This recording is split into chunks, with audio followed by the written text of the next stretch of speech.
Hello, everyone, and welcome to the Jeffrey Epstein Show. I'm your host, Bobbycapucci, and this is Daily Drop number 343. If you thought that you were the only one who thought that Ghislaine Maxwell came off unhinged, easily provoked, and rather ridiculous in that deposition, do not worry. You are not the only one. In our article today, we're going to hear from a forensic psychologist who has a few things to say about Ghislaine Maxwell's behavior during the deposition. Now look, I understand I'd be agitated too if I was being accused falsely of crimes. I'd freak out, honestly. So I could understand being a little bit agitated during the deposition. But what I don't understand is if you're innocent and you have nothing to hide, then why are you pleading the fifth so often? Why are you not answering questions directly? And why are you being abrasive? Just answer the questions and move on with your life. If you're innocent, you should be chomping at the bit to answer these questions. Not ignore them, not plead the fifth, and not try and hope that people will forget about what occurred. And that is what the Joe Exotic of the Windsor family should be doing right now as well. Instead of hiding behind Mummy's skirts, he should be speaking with investigators. But what we have seen with all of these people who were surrounded Jeffrey Epstein, all of these people have the same story. Oh, I wasn't really close to Jeffrey Epstein. And then when it comes out that they were close to Jeffrey Epstein, well, it was only a business relationship. And then they just keep piling excuse upon excuse upon excuse and never, ever answer any real questions. Our article today is from Insider.com. Headline, Ghislaine Maxwell comes off as easily provoked in her blockbuster 418-page deposition, forensic psychologist says. This article was authored by Jacob Shamsian. Well, she's not wrong about the way Ghislaine Maxwell came off in that deposition. It was a bad look for her, right?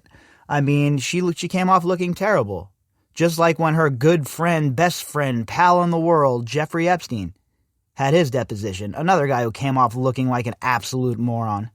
If you're innocent, well, let us all know how innocent you are. Tell us under oath, don't avoid answering the questions, and then back it all up with some receipts. In lieu of that, there's zero chance I'm going to believe anything that comes out of these people's mouths. Ghislaine Maxwell's blockbuster 418-page deposition, taken in 2016 and made public last week, shows the Jeffrey Epstein associate, co-conspirator, fellow child abuser, general all-around scuzzbag and bipedal serpent, bristling and appearing easily provoked at key moments, according to a forensic psychologist. Look, I get why someone would be a bit agitated at a deposition like this, right? It's pretty, extensive stuff, 7 hours, et cetera, et cetera. A little bit of agitation should be expected. But the way that Ghislaine Maxwell went about it, the way she avoided all questions, pleaded the fifth, smashed her hand down on the table, knocking a laptop down, all of that, all of the histrionics just points to her not being very truthful and her trying to attempt to be so mad that she's there and how dare you even have me here. And it was all part of the plan, all part of her extensive cover. And she's just, she likes to manipulate situations. And she thought she'd be able to do that same thing during this deposition. She thought she'd be able to manipulate all of the facts and only pass off her narrative. What she didn't realize was that Sigrid Macaulay wasn't playing around, and that Sigrid Macaulay was there to do work. Cynthia Calkins, a clinical forensic psychologist and an associate psychology professor at the John Jay College of Criminal Justice in New York, told Insider that, for someone who had years to prepare with her lawyers, Maxwell appeared surprisingly irritable at some of the questions she received. Yeah, look, Again, it's not like you or I, right? If we were going to get one of these depositions, we wouldn't have any prep time, really, for the most part. I mean, we don't have the money. I'm guessing most of us don't have the money anyway. I shouldn't say we. I'm guessing most of us don't have the money to pay 3 or 4 lawyers $2,000-$3,000 an hour the way Ghislaine Maxwell was doing. And she should have been properly prepped for this deposition. She should have been ready to go. She should have had all of her answers polished, and she should have been truthful. But when you're not innocent, when the truth is not on your side, it's very hard to do that. There's a surprising amount of snappishness, Calkins told Insider. She appears to be easily provoked in a way that I don't think I would if I had the money or if our lives were on the line. Absolutely not. I would not be that provoked either, especially if I was the I word, innocent. I would go in there very calm, collected, answer the questions that needed to be answered, and then I would go about my life. But that's not what occurred here. She was combative, she was standoffish, and she didn't provide hardly any answers to any of the questions. And when she did provide answers, it was because she was being prodded to do so. The deposition was taken as part of a lawsuit brought by Virginia Roberts, who has accused both Maxwell and Epstein of abusing her in a wide-ranging sex trafficking ring. Maxwell was deposed for 7 hours in 2016, forced to answer intimate questions about her life with Epstein and whether she groomed young girls for sexual abuse. And we know now, with hindsight as our guide, that Ghislaine Maxwell was obviously lying in that deposition when she answered any questions of means, or else she wouldn't have been charged with perjury. So again, it just goes to show you that anytime that she tried to answer a question, she had to lie about it because she's guilty. And when she didn't answer questions, well, she pleaded the fifth, which is her right. But it certainly doesn't put a line under anything. It certainly doesn't take the pressure off of you from the standpoint of you seeming to be evasive. Because remember, if she was innocent, don't you think she'd be screaming it from all of the rooftops everywhere in the world? Don't you think instead of hiding for the last year, she would have came out and faced this head on? No, that's not what she did. She hid, she skulked, and, well, now, here we are. The transcript was kept under seal for 4 years until Roberts' lawyers, as well as the Miami Herald, successfully sued to have it released in light of the federal charges against Maxwell. In much of it, Maxwell deflects questions and repeatedly calls Roberts a chronic liar. That is for sure. Ghislaine Maxwell sure loves to throw that liar label around. Considering that she is a bipedal serpent with a forked tongue, it's pretty ironic that she likes to label others liars. We all know that every time she's opened her mouth about this case, it's pretty much been a lie. So it's expected to see her using projection here and to call everybody else exactly what she is. Calkins, who has also written a number of books and scholarly works on sexual abuse, cautioned that we can't read into Maxwell's guilt based on how she appears in the deposition transcript alone. No, of course not. Absolutely not. Look, I would never just use one piece of evidence in a case as serious as this, in a case with such wide-ranging effects around the world. This is the kind of case where you need to have receipts. You need to have a real clear-cut path. And that is exactly what we have. All this does is it adds more context to the profile that's already been built of Ghislaine Maxwell. It just adds more to it, right? This isn't alone what you look at and say, oh, well, that deposition, she's definitely guilty.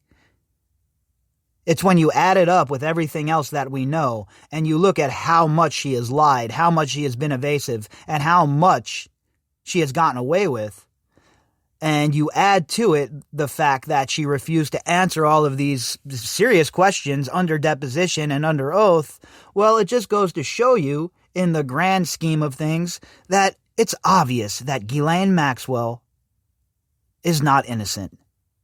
If she was so innocent, then why is she part of that non-prosecution agreement in the first place? These are highly charged circumstances, and it's not unusual that anybody in this situation comes off as irritable and defensive, and guarded, and careful when you've got attorneys trying to pick apart your words like that, she said. You or I or anybody who's sitting there for 7 hours is probably going to show some irritability, some defensiveness, some carefulness. Well, I don't know about the defensiveness, but I would definitely be careful with what I said. And as far as irritability goes, that would all depend, probably. I'd probably be more irritated at myself that I put myself in this situation than the circumstances that came of it. But I guess that's just me. And again, I wouldn't have been hiding for the last year or bunch of years. I would have been out there letting it be known that I am innocent of the charges that are put against me, and especially if I had the money of these people. Forget it. I'd be having full-page editorials taken out in the New York Times, etc., etc. But none of these people have done that. All of these people have hidden from this time and time again. None of them have stood up, manned up, or womaned up. All they have done is lie, obfuscate, and hope it goes away. At the same time, Calkins said, Maxwell's defensiveness made it seem like she had something to hide. Yeah, you think? I mean, in other breaking news, water is wet. My own read of it, she does seem to be hiding something, she said. What's she hiding? Who knows? Well, I have a pretty good idea that it has something to do with a sex trafficking ring, as well as a bunch of other stuff. As you all know, I am definitely 100% on the ship that's sailing of the financial crimes here, too. I think that there was an epic amount of financial crimes committed by Epstein and those around him, and as well as the sex trafficking charges. I would really love to see some serious, stiff charges that revolve around their activities with money laundering and these shell companies. That would be fantastic. Maxwell seems like she doesn't think she could be questioned at all, according to Calkins. Maxwell is currently in a federal jail in Brooklyn, under indictment on sex trafficking charges, as well as a perjury charge for answers she gave in this deposition.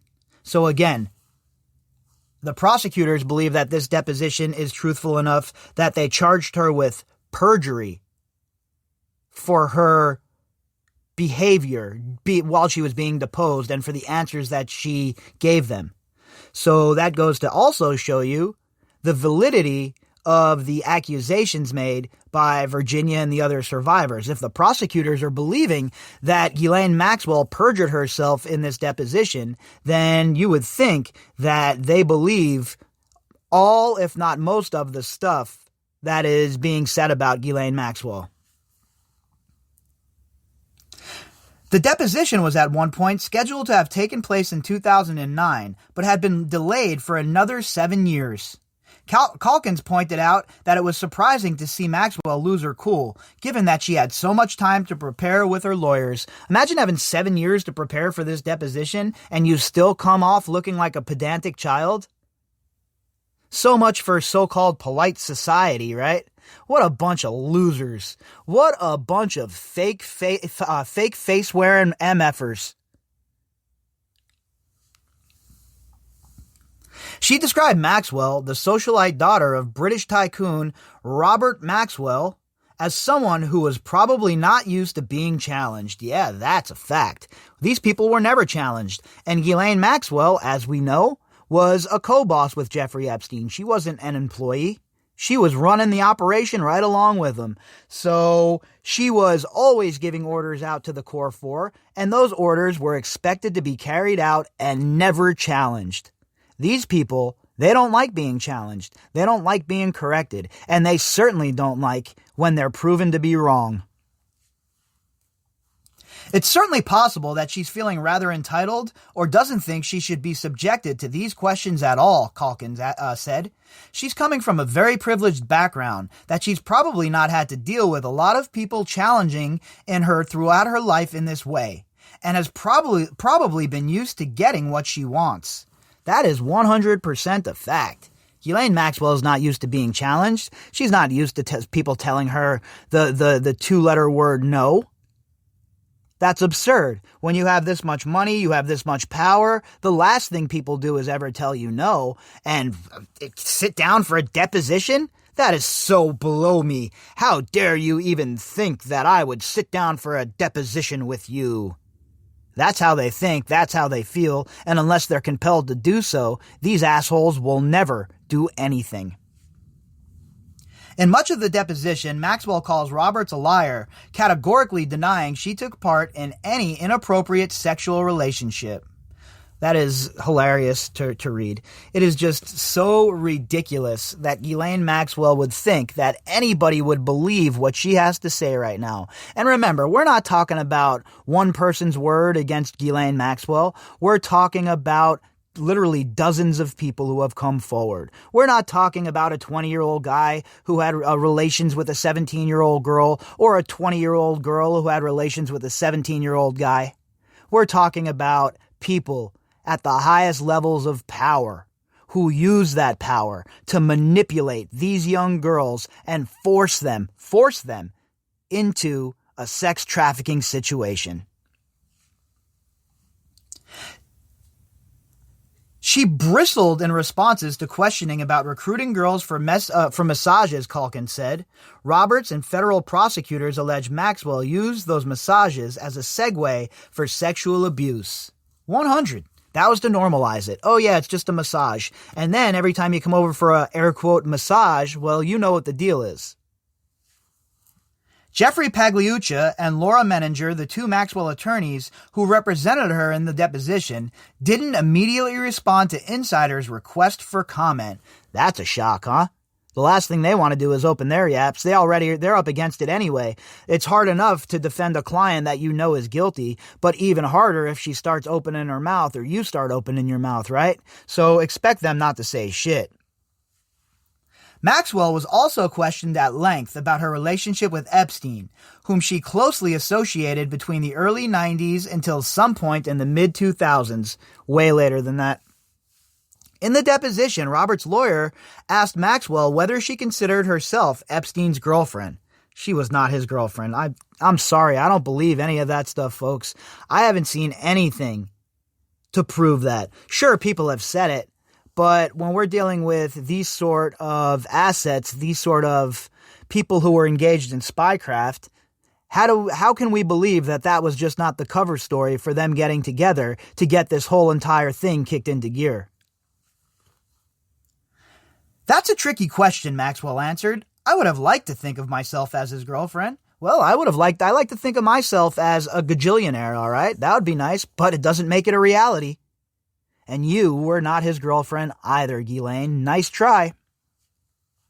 Calkins said her response suggests Maxwell may be bitter about how her relationship with Epstein ended. The only thing she's bitter about is that the operation ended. It's not about Epstein, it's about the fact that the operation was no longer chugging along. It implies that maybe she wasn't his girlfriend, or maybe he thought of this differently, she said. Maybe I'm reading too much into this, but if it was clear from both sides that they were girlfriend and boyfriend, and that was without question, she would not have responded in that way. For sure. Because they were never boyfriend and girlfriend. That was never the case. They were business associates put together by Maxwell and later on people like Wexner. That's what occurred here. And the whole entire object was to compile blackmail dossiers on people of wealth and people of power, and they did it very well.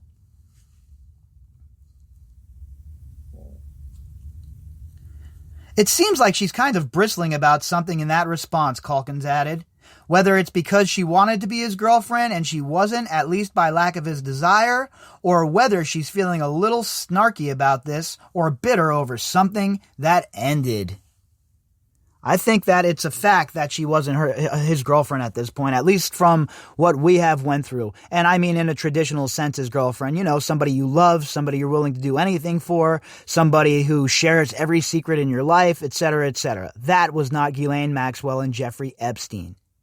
They were partners, they were business associates, and the two of them conspired to run one of the biggest child sex trafficking operations in the history of the United States of America.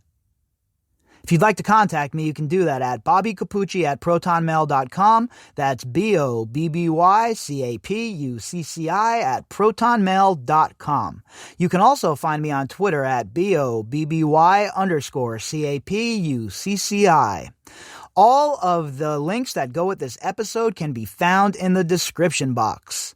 All right, everybody, we'll be back later on. Hope you all have a fantastic night.